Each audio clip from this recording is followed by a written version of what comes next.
Planning and Protective Services.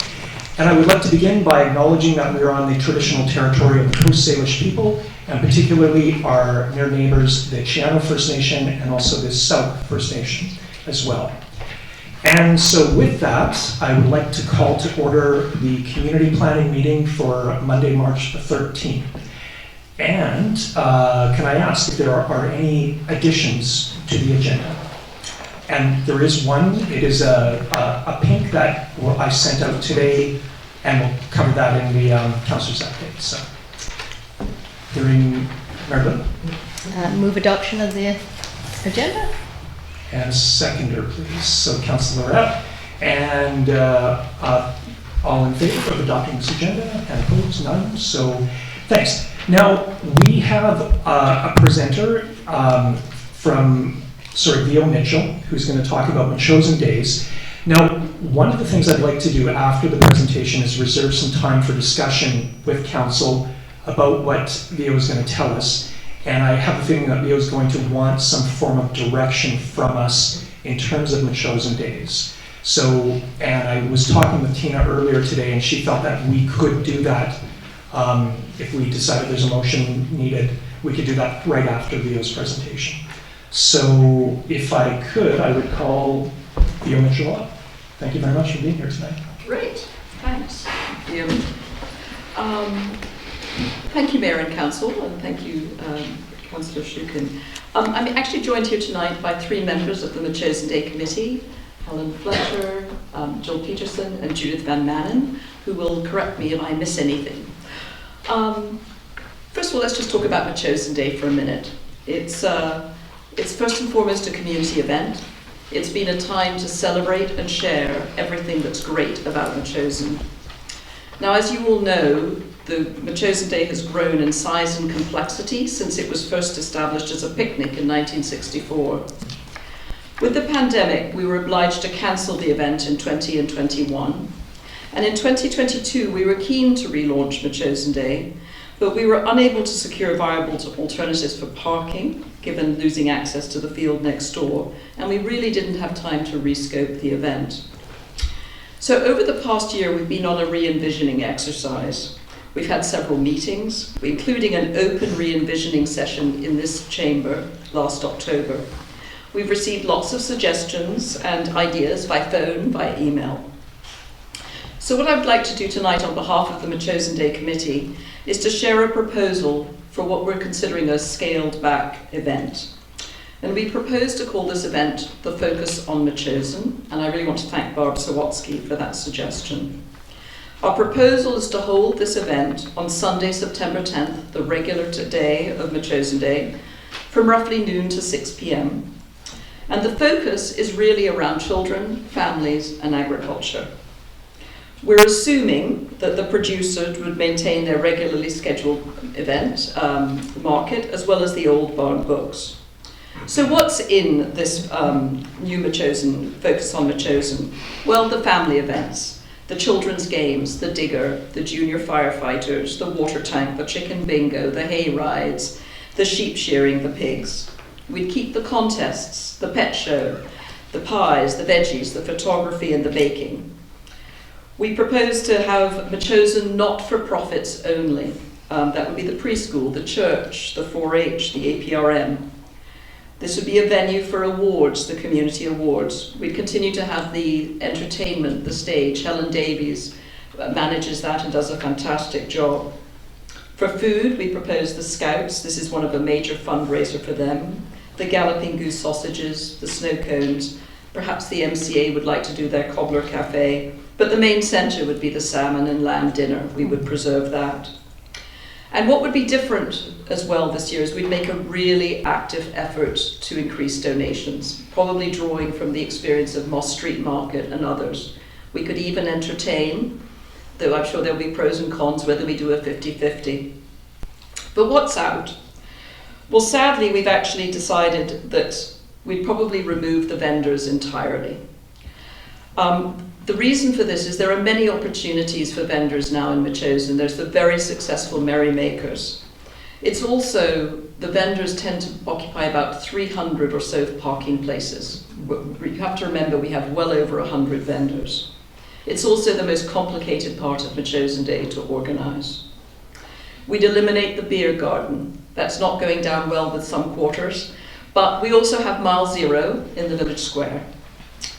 We would not do the antique cars. They're actually incredibly popular and they're fabulous, but they do take up a lot of space. But we also understand they're going to have their own special day.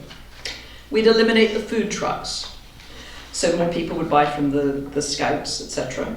And we would eliminate advertising completely, except for the Muse and the Metchosin social media pages. Now, what about parking? Because this is the real bugaboo. In the old days, not the too far old days, but the Metchosin Day parking used to be on the cricket pitch, which is one consideration if it is dry enough, and obviously we'd need to get the cricketers to approve.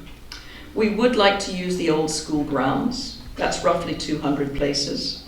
We can also run a sprinter van from St. Mary's with their and council's permission. We've got some quotes on a sprinter van. It would probably be up to around $1,200, so we would need to fundraise for this. What we're requesting today is council's agreement to stage a Focus on Metchosin event on September the 10th, 2023. At the conclusion of this event, we will need to actually evaluate whether this re-envisioned Metchosin Day is workable financially and programmatically. So in staging this event, we're also kindly requesting council's continued and ongoing support for the public works crew. They're actually invaluable to what we do. And Metchosin in the past has always paid for the traffic control, the flaggers. Just a little bit of an aside, just to remind you, Metchosin Day is roughly a $20,000 operation. We anticipate that this year Focus on Metchosin could be around $16,000 in the budget. We have about 10,000 on hand, and assuming good weather and good dinner sales and assuming donations, we believe we should be able to break even. If we fall short, we would probably need to come back to council to cover the losses.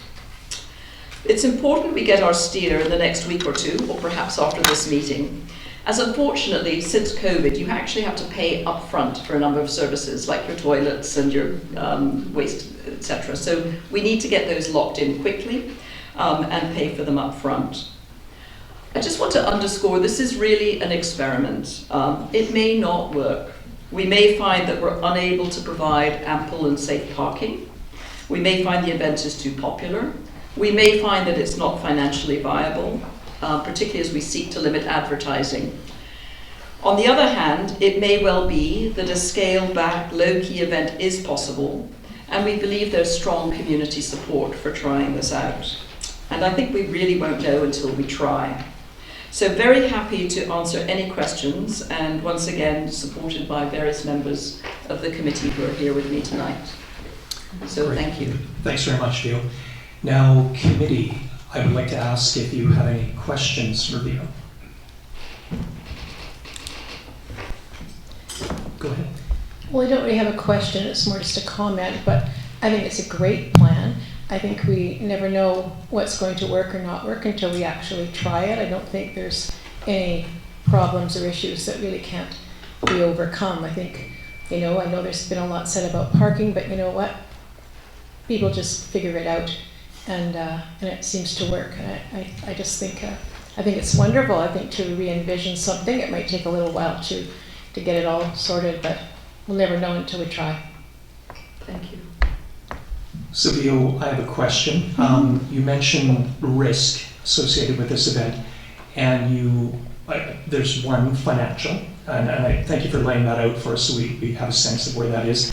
And parking as well. I mean, is there, like in terms of risk, are you thinking about, congestion or just the, I don't know, what the impact of that many people or the potential of a lot of people in Metchosin is? Or? Yeah, I mean, our concern is, as a committee, we had lots of discussions about this. If you hold an event to attract people and you don't offer sufficient parking, you're actually assuming a risk of people parking on the roads, walking with kids. And frankly, none of us would forgive ourselves if something happened. So being able to offer safe parking is really key to an event of this size. Parking on the roads right down Rocky Point is really not a viable option in our view. Now, others may have a different view, but it is a concern to us for sure. And that's hence why we'd like to use the old school. And we'd really like to see, can we make this work if we really emphasize using bicycles, carpool if you can, limit it. But yes, that is the concern, is traffic and accidents. Great. Thank you. I would also add one more, actually, is we have a lot of seniors who love Metchosin Day. So while we build this as being built for the junior crowd, the children, seniors love to come. We actually never have enough handicap parking. Mm-hmm. So that would be something we really need to consider as well. And that's hence why we were thinking cricket field, or here we'd need to sort of juggle things around. Okay, great. Committee, any members? I like the idea. I think it could work. Parking is going to be an issue. How many parking spots is there at St. Mary's? About 150 or less? Not even. Not even. I went and did a count today, it's around 85. I wonder if Westmont would allow you to also run a Sprinter From there? van or bus from there. That would give you, maybe 100, no, maybe 75 more. So that will be, and I was thinking maybe there should be some kind of bicycle activity, like children dressing up their bicycles in the old-fashioned way, and that would allow sort of impetus for people to come on bicycles. Good idea. That would be really appealing to kids anyways. But I like the idea. I think it may be a real go. I'm sure you'll have some people saying, we want the beer garden, but... Lots of those. Yeah, no, I know you've done a lot of work, so thank you. Great. Now, I would like to open it up to the attendees. Oh, Councillor Johnson. I thought you were going around the table. Just waiting my turn.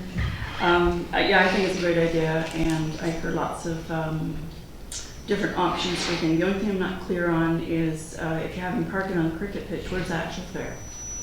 We would actually use this area back here, so the dinner would be here, and the pet show always used to be down here, so we would actually put it back to the way it was before the events. The digger would be down by the fire hall. The hayride could go all the way around as it did before. It would just be a little bit more concentrated. Okay, so I thought you said about having parking on the cricket? Yeah, but we could still have the hayride go around the outside. Yeah. So I remember a number of years ago when another organizer decided to have cars going through the whole fair, and that did create a little bit of a problem. It did. And I do remember that it was over 20 years ago, actually it was 24 years ago when I saw a little baby. We did have the market and fair out the front, so would it be better maybe to have the fair, for lack of whatever the new word is, at the back and the parking out the front here? Yeah, no, I mean, I think that's a sort of really valid. condensed to the road, so Yeah. it's easier to get in and out of. That would be one thing that I would think would be less for us. And I really like the idea that you've taken some time to think about the parking, because if I was a neighbor in the vicinity, whether it's down Newton Road or Perry Bay or Hillman or whatever, I think I'd be a little choked if people are blocking my access in and out. So yeah, lots to think about. And having no vendors, I can see where that would make a big change. Now, does that include activities that might be going on at the school? Because when we talk about event planning, if we have events going on over there, they'll need parking. We have events going on here. So I'm thinking that's something we might want to think about, that this is the day where we celebrate and focus on Metchosin Day and take up the parking that is available on our properties. No, I think you're raising really excellent points and about traffic, etc. I think because this is a bit of a make or break year for us to find if this really works. If at all possible, it would be great not to have too many other events as sort of satellites to this. We've really got to understand, can we actually manage an event like this on an even keel basis? So yes, Our preference would be that we just have this be a focus on Metchosin Day on Sunday. If other events want to take place on Saturday, fabulous. You know, all for it, but we've really got to see if this is going to work. Yeah, Or can we manage it? agree. Yeah. Great. Councillor Bray? No questions, fabulous idea, thanks for all the work. Well, thank the committee, it's a great committee. Great. And we're always taking new volunteers, so. Leo, before you go, are there any questions for Leo from the audience here? So, Nicole? Would there be a Metchosin Day tracking, or are you letting them go through? Well, you know, this is actually, I'm feeling guilty, I haven't called Anne yet, but we should figure out how to do that, because I know it's in the early morning, and we've been trying to think about the middle of the day, but Yes. let's absolutely talk about it and figure out how it can work. You know, we're keen on keeping as much of Metchosin Day and the pieces that really were a celebration, so let's absolutely talk about it. Great, thanks very much. Okay, Okay. thank you very much. So committee, sorry, Leo, one question. Now, back to what you had said earlier on, I think you want a sense from council about where we stand in terms of, I mean, I think based on, yeah. Yeah, correct. Okay. Can we move ahead with this new plan? Is council still willing to support the traffic flaggers and join us on this, quite frankly, a bit of an experiment that we will all collectively sit down and evaluate at the end? Does this work or does it not? One question for you, I think this is kind of becoming an obvious thing in that maybe we need to develop a traffic plan. Like there will be a plan, of course, for Metchosin Days, but not a traffic plan, a parking plan. That seems to be the big thing. Correct, Yeah. absolutely. Okay. No, and So- I think Councillor Donaldson's point is very well taken, that you've got to have traffic, you've got to have an in and you've got to have an out. Yeah. You can't have people coming the same way, so spending time thinking about that traffic and what works is going to be critical, Okay. including the shuttle buses, etc. Great. Okay, thanks very much. Now, committee, what we could do is pass a motion making a recommendation to council. And I'm wondering if a motion would be, again, I didn't hear anyone, not like the idea that Leo's proposing.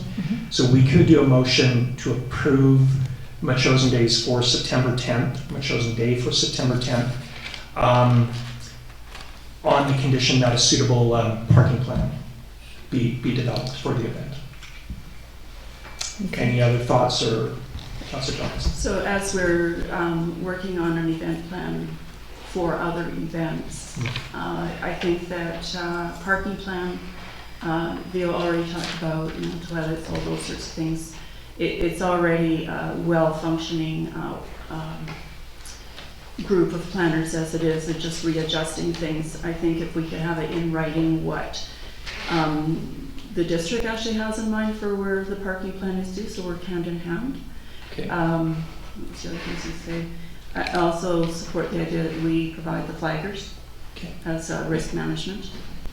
So if we can, in conjunction with the other organizations that we're working with an event plan, have something that's a template for everybody, but I'm definitely in support of this going forward, Okay. getting the logistics figured out. Great. So just to clarify though, the plan for Metchosin Day obviously there is a massive plan around the event. But parking, because it seems to be such a big thing, I think does deserve some attention. So are you suggesting that, is it Leo working with staff to develop the plan, or? I think that's a good idea. Yeah, okay, okay, Just because she's got the history. yeah, Yeah. okay, great. Marilyn? I just think that if we can all start calling it focus on Focus on Metchosin, Metchosin. and never use the term Metchosin Days again, it would help us all, people to think about it differently. Okay, sort of like, brand, forced brand. Forced brand, okay. Okay, so could I have a motion So to work out? I'll make a motion that council approve in principle the focus on Metchosin Day of September 10th, 2023, knowing full well that we'll have financial obligations to the tune of, where's the 6,000? You said, or 4,000 plus the flaggers. Is that right? Yeah. Am I right with that? It was 20,000. You think it's going to be 16? Depending on how much the flaggers charge. Okay, around 4,000 plus the flaggers. Okay. And that the chairperson of the Focus on Metchosin Day will liaise with the staff to develop a parking plan. Correct. Now, Tina, do you have that? Okay, great. And do we have a seconder for that motion? It's Councillor Donaldson. And discussion. Councillor. Did you ever think about calling it something like Focus on Community Day or something, so we took the Metchosin right out of it?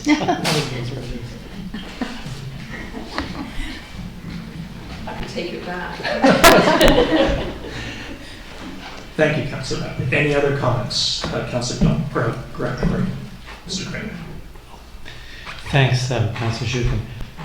Yeah, I guess I'm not so fussed about the parking business in the sense that I had a good group of local people working on it, and I think they can put together something for us. I realize the motion's a bit different, but I'm happy with the with people working on it, figuring out something. It's an experiment. We'll just see how it goes, and sounds like safety is an upper mind, so that's good. I think that the district, though, should, the minute we pass the motion, we're going to proceed, is that we should give notice to our tenant, Instinct Training at the school, that the parking lot will not be available for them that day, because otherwise they take up a lot of space when they're having events. Great. And yeah, I'm quite happy. I guess the point, though, again, with the motion, the numbers I heard were 16,000 roughly to run the show, a guesstimate, $10,000 on hand, so that's a $6,000 difference. There's a hope to raise some money, but we'll cover the losses. So we're making a commitment here that's larger than $4,000, if depending on all what happens. But again, I heard good words about the idea of, well, it's in good hands, the team, and then driving for donations and things like that. So I don't think there's any peril here, but just to mention the numbers are a bit different probably. I'll vote in favor of the motion. Great. And the point about Instinct is a good one. It probably just can be part of the parking plan. So, yeah, Marilyn. Yeah, I think we should also acknowledge it's going to be hard to contain this. It will be on social media, perhaps not using Metchosin, the former words, to describe this event would be helpful for that, but it is going to be hard to contain it, and I don't know how you're going to do it in the Muse and not call it anything to do with a day of Metchosin. But that will be, I guess, incumbent upon us not to put it on social media and talk it up like we usually do. Great. Thank you very much. Any further comments? And with that, I'll call the question. All those in favor of the motion? And it passes. Thanks very much. Okay, we're going to keep moving on. Item 4 on the agenda is the adoption of the minutes of February 13th, 2023. Oh, nice. Thank you very much, Councillor. So we now come to that special moment in Metchosin politics of public participation. Is there anybody, and I should note that there's public participation for all 3 meetings. So public planning right now, public works and protective services, and then environment and natural areas. So anybody for public participation for community plan? You can approach. Thank you. And if you don't mind saying your name and what street you live on. You betcha. My name is Kim Hill, citizen of Metchosin. I'm a homeowner at 1070 Riverview Drive. And I thank you for the opportunity to put a matter of urgent importance in front of you this evening. I speak in regards to land received by Langford from Metchosin in the recent land swap. Land that is renowned for its steadfast delivery of pure water to our district's wetlands, streams, and wells.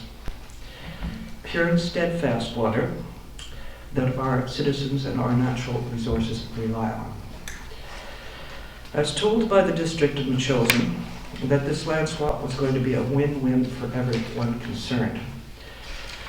It was my understanding that Langford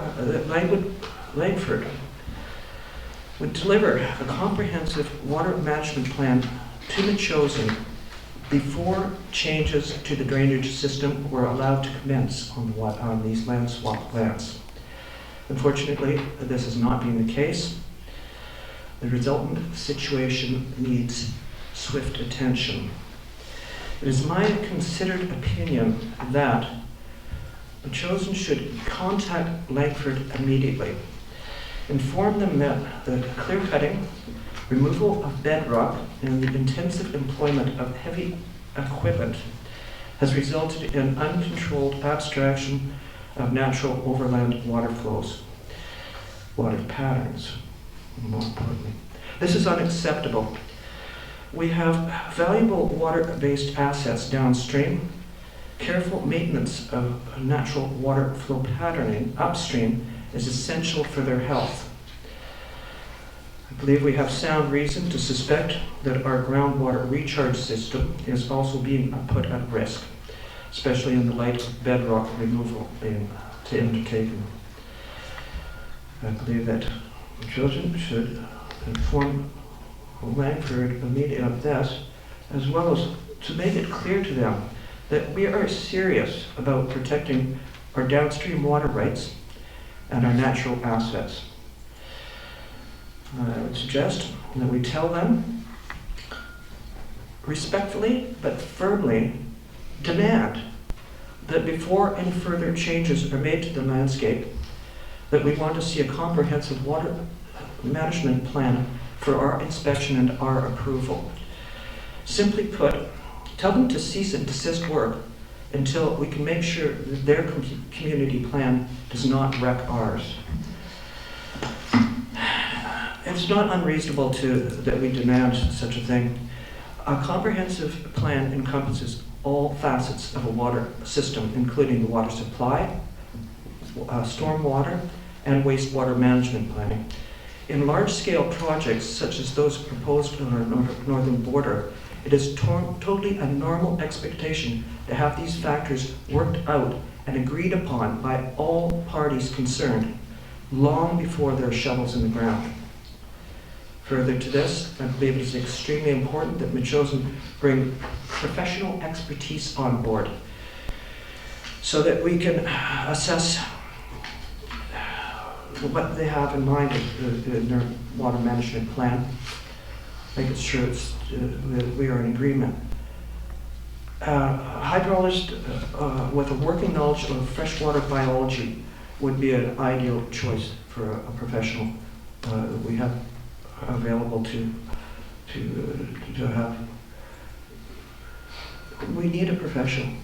It's absolutely essential. And we'll get to that a little bit further. But in conjunction with that, the examination of the immediate hydrological and biological concerns should be coupled with an initiative that allows Metchosin to understand, employ, and augment the flow monitoring data and the computer modeling established by Langford. They've done so for the upper part of the Bilston system. This need is especially important in the face of climate change acceleration. I was told by the district of Metchosin that the land swap was going to be a win-win situation for all concerned. My municipality made that promise to me. I expect my municipality to keep their word. I care not if there are different bums in the seats. Metchosin elected officials gave me that promise. I'll hold them to their word. A little PS to that. I do not want you guys to be kicking this down to staff or sending it over to a committee for contemplation. Let me put it this way. If you notice that your child is throwing up blood, you'd be taking that kid to the doctor without delay. You'd seek professional advice. You'd want to find the cause. The symptoms of a serious problem are evident in our creek system. They are obvious. What is not obvious is the cause. They are hidden from public view unless one is privy to convert drone footage taken by a concerned whistleblower. I was given privilege to those shots. But anyways, here's a deal for you. Hire a professional to go up and... Kim, I'm sorry, do you need you to wrap up here? I am. Thank You you. got it? I've got a good deal for you. Hire a professional to go up and inspect the massive clearance work up there. If that person says everything is peachy keen, that we have nothing to worry about, I'll eat my words and I will pay for that, the fees, the cost of that to happen. I'm adamant about this. So thank you very much for your time and attention. If you have any questions, I'd be happy to answer them for you. Thank you very much, Jim. Okay. Would you like a copy of this? Please, please. Thank you, Kim. Thank you. Anyone else for public participation? Bonnie? Good evening, Bonnie Hoover, Neil Road. January the 29th, 2017 was a very upsetting day. I was sad to hear that the land swap referendum had passed and our municipal boundaries would be changed. And to lose Center Mountain in the process was unthinkable. Metchosin would never be the same. I couldn't believe it. I had attended a special council meeting at the community hall where all the parties explained the details, questions and answers were given. Everyone knew of the impacts. I was part of a Vote No group, which handed out pamphlets on the reason why we said no. There was also a mail-out sent to all Metchosin residents providing some alternatives. I had done everything I could do. If only the golf course had gone through, our borders would have remained the same and all that land would still be in Metchosin. But we cannot undo history. We have to move forward. What we have to do now is protect our green space buffer land, at the same time protect our borders. If we don't, we will not have what I call the special place called Metchosin. I am presuming that the working group that Councillor Schuken speaks of will take a quick look at the history, i.e. the past, where we are at now, i.e. the present, and mostly where we're going next, i.e. the future of the buffer land. There already is a lot of information from presentations, speeches, emails, letters, and the survey comments. Now the work begins. The referendum provided us with 250 acres of parkland, section 25, 28, and 95, and approximately 113 acres of green space bufferland. Now we need to uphold the referendum. I'm very happy to hear that the public engagement process is moving forward. It has almost been 7 years, spanning 3 different councils since this journey began. Thanks. Thanks very much, Bonnie. Well said. Thank you. Anyone else for public participation? Robin, need your name and where you live. Thank you. Hi, my name is Robin Tunnicliffe. I live at 565 Wooten Road. I just want to put in a plug for funding the full cost of a community agriculture plan. I know that some folks think about farming as simply adding rural character to neighborhoods with cutesy farm stands dotting the roadsides, but I'd like to draw your attention to a more substantial view of what farming can do for our economy and our well-being. A key concept in regional economic development is the local multiplier effect. This refers to dollars generated within a community from local business activities. Farms have one of the highest multiplier effects of any economic activity because of how they operate. For every dollar that is spent on locally grown products, it generates $4 for the community. So how is this possible? So here's an example. So Marie-Therese spends $1 at our farm stand. We give that dollar to Nick at tractor time to repair our tractor. Nick gives that $1 to his mechanic who has a coffee at Tony's. Imagine he spent part of that $1 at Steve's flower stand, or for Tom and John's pork and lamb and wheat. Circle, circle, circle. The money all stays here. If Marie-Therese had chosen to buy her carrots at the superstore instead of choosing a Metchosin grown product, the $1 would largely leave the community forever, cycling through distant distribution centers and shareholders. Imagine if we had serious production farms all along our small plots in Metchosin, the millions of dollars that leave our community that are spent on food could be spent ensuring that we're all well fed, that we have agency over our food future. I think everybody's feeling that at the grocery store, a lack of agency. It could ensure that we have contact with each other and contact with nature. The benefits go on and on. I think the cost of not planning for agriculture suddenly comes into focus. Thanks. Thank you, Robin. Alison. I'm Alison Leduc. I'm one of the new directors for the Bilston Watershed Habitat Protection Association. I just wanted to say thank you very much for all the councillors that came out to the meeting, our AGM, and I know Councillor Gray had a conflict, so we're not holding that against you. But I do appreciate that everybody was interested, and also that there were council members from Langford there, and I hope you got a chance to talk to them, because we do need to act together with them. So we had great guest speakers from the Friends of the Todd Creek Watershed, Mary Haig Brown and Winona Pugh.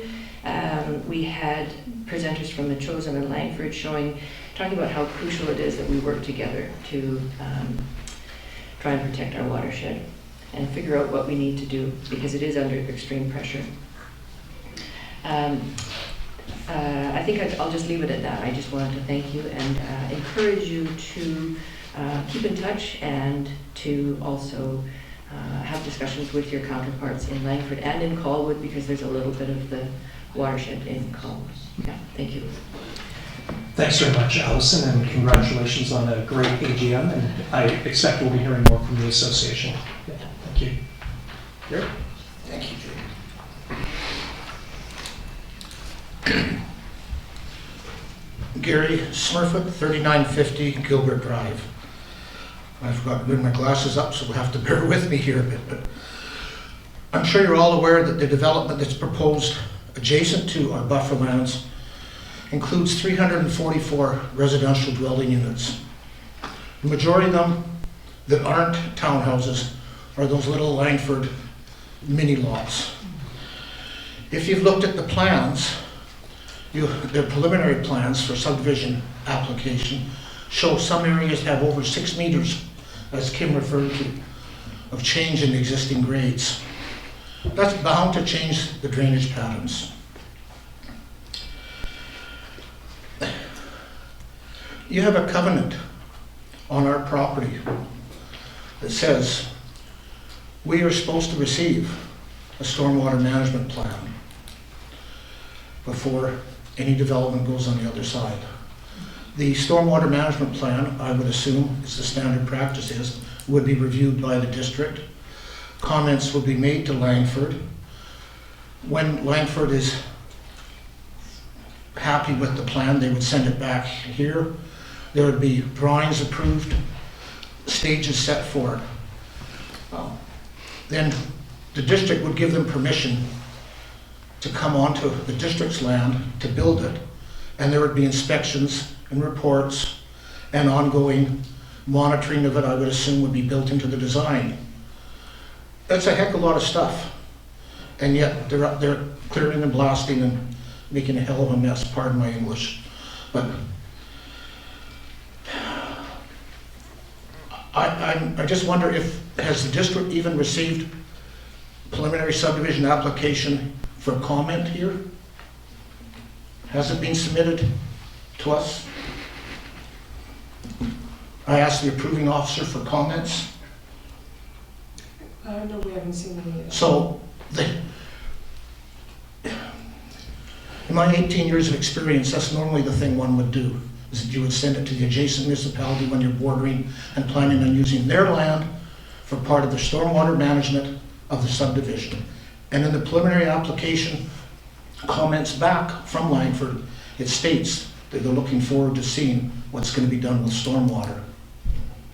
And yet, we haven't been asked for comments. I think, as Kim said, it's really imperative that the District of Metchosin take a position on it and advise them now that we're not happy.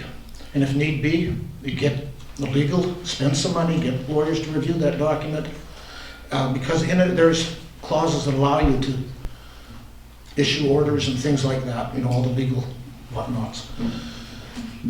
Second, completely different comment, I'll make it very quick. When we're looking at the focus on Metchosin days, does our municipal insurance cover what happens at that time? Because we've heard people talk about traffic running through the property and that, and we're going to be supplying the flaggers. If there were an incident, do you know whether or not our insurance covers it? I'll leave it with you, thank you. Thanks very much, Sherry. I just have to make one comment in response to what a few people have raised in terms of the buffer land. So there are a number of things going on the buffer land and also water management as well. So the covenant that allows for the stormwater detention pond, I have been in touch with our engineer on a number of occasions. But the other thing that's going on is we've got a request for a policy to be put in place that any stormwater management plan related to the pond that might go in the buffer land is referred to NEASC. And so that will allow another set of eyes before there is approval for that. So that's something we're underway with. We have also met with Langford Council about the buffer land, and there have been other meetings around that as well. So we are keeping an eye on it as aggressively as maybe some are requesting. I don't know, but I will touch bases with one of my counterparts with Langford Council as soon as I can. We do hear your concerns, absolutely. So, and Sue Lynn, I have to ask you just about the question about insurance. I have to assume that we're well covered with insurance in terms of we would ask the society to provide that insurance, naming us as the additional insured. Okay. So that mitigates our risk. Great. Okay. Public participation continues. Nicole. Nicole Shukin, Bond Road resident. I just want to add my voice to Kim and Gary's and Allison's. And I had the opportunity to walk the buffer land up to the edge of the Central Mountain lands where the so-called development is taking place. I actually think development is way too good a word. Like, this is mountaintop removal mining that is happening in Langford and is now right up against our borders. I feel so badly for council. None of you were in place in 2017 when this fiasco, which has now flowed downstream to you, kind of took place. And the surprise of the stormwater management in particular is just something really hard to grapple with. But the one thing that I noticed with others who are walking in that area, and I invite everyone to walk to the edge of the bufferland and go up and see the absolute destruction of Central Mountain. 280 acres have just been torched. But the one thing I noticed is that our boundaries are not that well marked. And I do think a really careful survey and some really careful marking, because the big machinery that's up there, it could easily eat 2 extra meters into Metchosin's buffer land, and once the damage is done, it's done. So yeah, that's, I guess, my point is that if there was some way to have staff monitor almost on a weekly basis what is taking place on those lands, because it is super aggressive, and also just have that really clear boundary marked, that would be a safeguard. Thank you, Nicole. Very good. Go ahead. Oh, sorry, Sean. Yeah, just a comment about the boundary. 2 weeks before Christmas, I walked up there with Mark Atherton, the chair of Parks and Trails, and we found all of our pins, which were, with the exception of 2, which I think were buried. We found all of them. They were on our property. The trees were still standing. Now, I know there was a group of you that, several of you are in the room tonight, that were up there on the weekend, and I have to say I haven't been up there in a couple of weeks. I have heard the chainsaws going daily for 2 weeks solid, and I understand the destruction of all the arbutus trees. So I will definitely be going up again to see if that line of trees on our property is still where it should be. But I agree, we need to be mindful of keeping an eye on things. Thanks. Great. Rick? Hi, Rick Piron, Chalister Court. I too was one of the bird watchers that went up there having a look at the different flora and fauna. And one of my observations, one of our observations were all the new flagging that went up. You know, as you go in through our gate that's just off of Neil Road, you come to a Y, and I know getting closer to the site, you take the right fork and it gets you closer to it, to the residential area. Left, I guess, is the industrial area.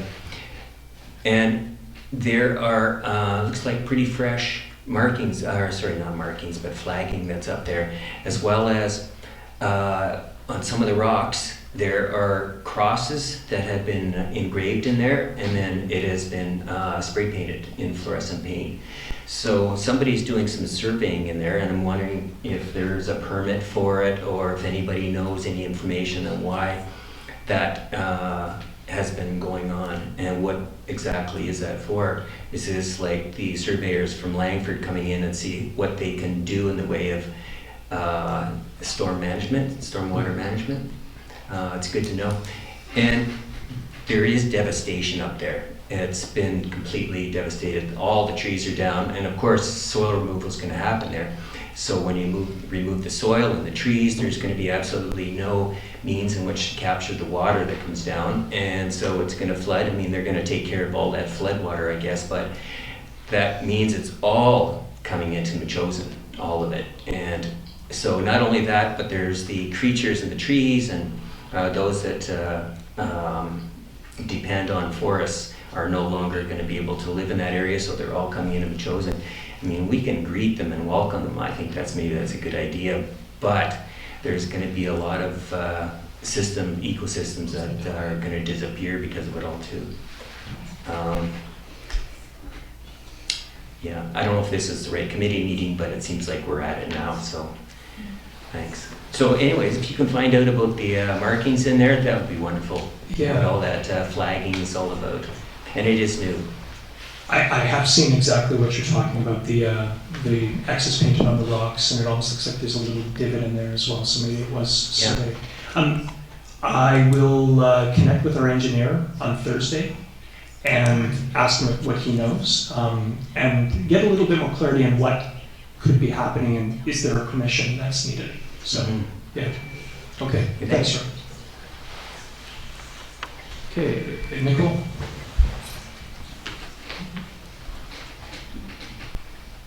Nicole Lalonde, Chalister Court. I'm going to comment on the same thing. I was there on that walk. I was there 2 days in a row, and it's just so disheartening to go there and see the degradation of the land. And one of the things I noticed was the pitiful riparian area management. They have tape flags wrapped around bushes, and there's the creek, and there's absolutely no protection. There's a thin fence that's been pushed down, and there's gravel, and there's trunks of trees that have been cut. So they are not being careful with the creek or the waterways that are going through that piece of property. There's lots of ponds that are in there with gravel and big pipe, and I can see the water coming down there, and where is that going to go? It's going to go in the creek that's right by there. And when we speak about our contract engineer, there are different types of engineering, and I don't know if this fellow is skilled in hydrology, because I think this is the biggest impact right now. They're changing the lay of the land, and I don't know what we can do about that, but thank you. Thanks, Nicole. Okay, going once, twice, three times for public participation. Thanks very much, and we will, excellent comments, everyone. Thanks very much. So let's move on to the, back to the agenda, and we'll go to item 4A, which is the adoption of the minutes from the community planning meeting of February 13th. We have seen these minutes before, and I wonder if I could have a motion to adopt. So moved. Councillor Gray, Councillor Donaldson second. All in favor? That's passed. The next set of minutes is from the special community planning meeting of February 21st. And if I could have a motion to adopt, Councillor Gray. I guess we're not adopt. Are these from? Yes, to adopt. To adopt, okay. And seconded by Councillor Rapp. And before we take a vote on this, I just wanted to go through this, just make a few comments about this meeting. So this was the meeting on February 21st, jointly with the Parks and Trails Committee. I just wanted to highlight a few things. So first off, what a great group of people that committee comprises. Some of them have been active on Parks and Trails in the committee for 20 years, and probably collectively there's almost 100 years of experience there. So we were asked by PTASC that there were a few requests that they made of us. So when we request input from them, we aim to be clear on what the direction was and what we were seeking, providing some background and information that's relevant to the decision or the recommendation we're trying to make. And along these lines, when we get a recommendation back from them, that we provide feedback in terms of what they've given us and how we use that feedback. That's just a comment they made to us. So there's a lot of work that goes on within PTASC on a regular basis. And so they asked that council or this committee be apprised of what that is. And so I will aim to connect with Mark on a regular basis just to provide some information about PTASC's activities.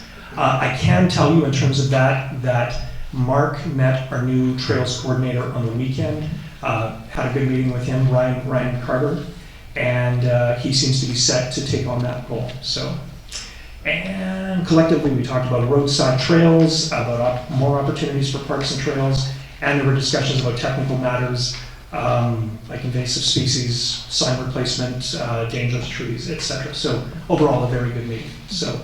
And so we have somebody put forward the motion, we have a seconder, and any further comments?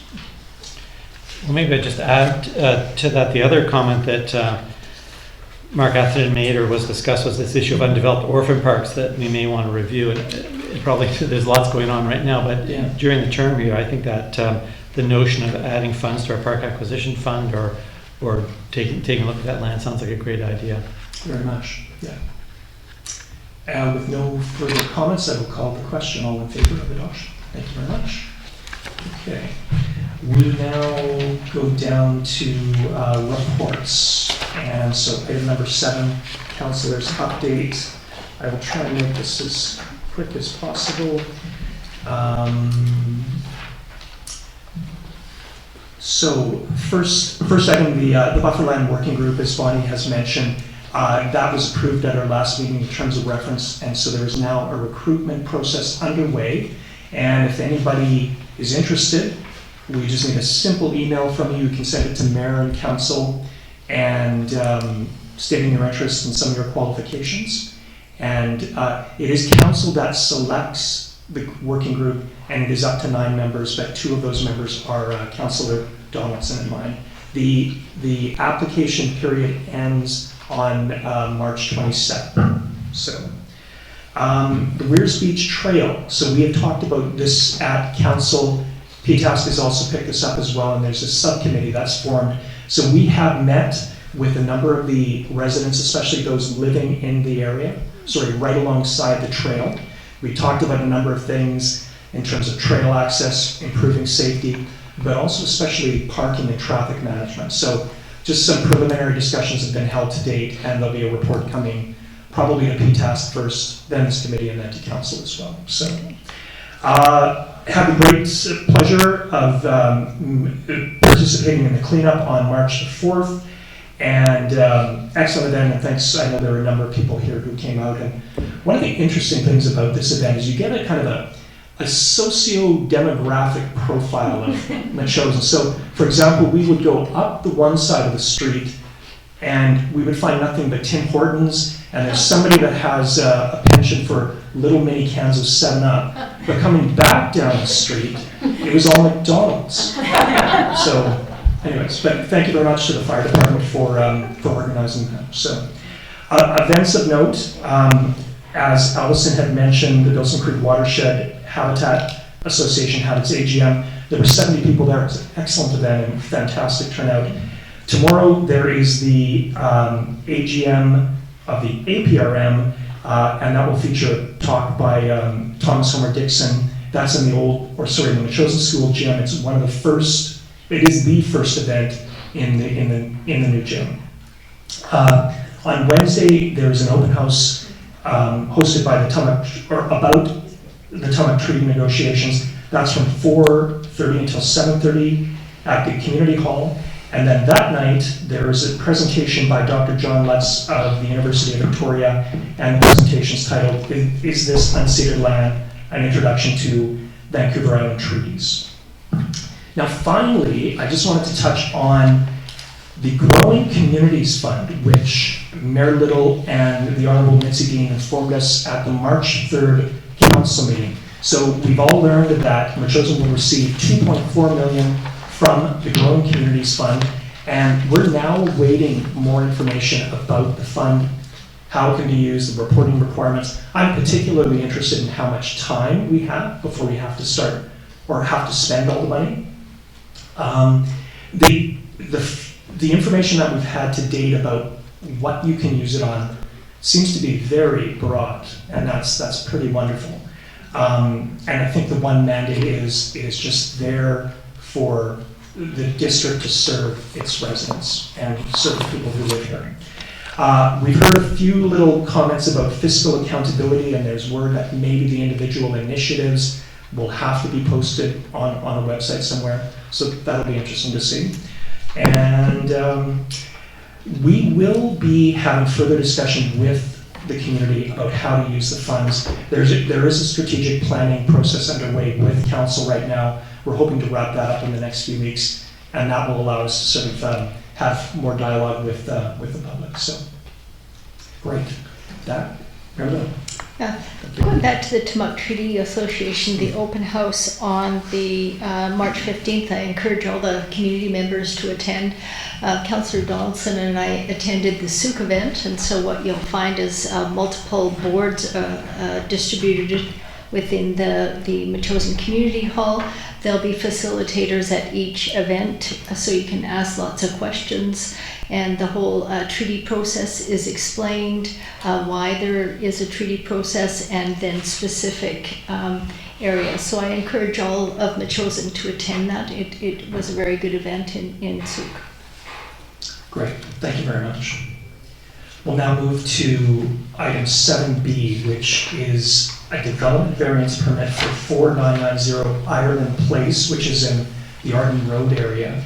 And we have a recommendation by our planner to request that notices be sent out to the landowners within 60 meters of the property, informing them of the request. Again, it has been maybe a late stage, standard that we will do a site visit.